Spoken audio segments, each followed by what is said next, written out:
আপনি যদি কাজ না জানেন, প্রয়োজনে লেবারি দিয়ে খান, তারপরেও এইভাবে কারো সর্বনাশ করবেন না।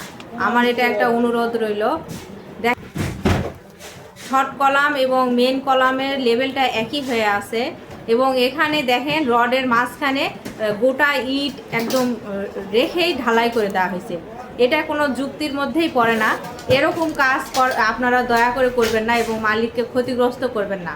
আপনারা যদি কাজ না জানেন, বড় ভালো মিস্ত্রির কাছে আপনারা থাকবেন, থেকে কাজ শিখবেন, তারপরে আসবেন হেড মিস্ত্রি হতে।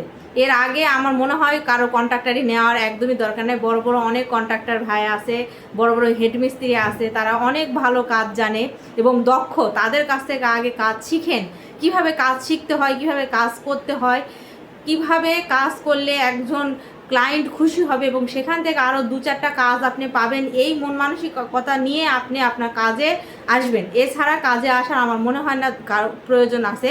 এই যে আপনি যে এত বড় একটা ক্ষতি একজনের করে ফেলে দিলেন, এই ক্ষতির বিনিময়ে আপনার জীবনে যে বড় কোনো ক্ষতি হবে না এর কোনো মানে নাই। সবই কিন্তু একমাত্র আল্লাহ দেখতেছে, উপরে কিন্তু তিনি আছে। আপনি একজনের ক্ষতি করে দিলেন, আল্লাহ কিন্তু আপনাকে ছাড় দিবে না। তো প্রত্যেকটা মানুষই কিন্তু পরিশ্রম করে, প্রত্যেকটা মানুষই পরিশ্রম করে টাকা উপার্জন করে, ঠিক আছে? তো আমি একজন ইঞ্জিনিয়ার হয়ে বলবো যে এই কাজগুলো যিনি করছে একদমই কাজগুলো করা ঠিক হয়নি। দেখেন রডের বিমের এখানে স্টিরাপ দিয়ে রাখেনি এবং বিমের ভিতর দেখেন গোটা গোটা ইট ঢুকিয়ে দিয়ে রাখছে। এটা কি কোনো কাজের কোয়ালিটি বলেন? আপনারা একটু দেখে বলেন, এটা কোনো কাজের কোয়ালিটি না। এমন একটা মানে মিস্ত্রি যে মানা করলেও সে মানে কথাই শোনে না, এমন একটা ঘাট টেরা মিস্ত্রি আমি বলবো।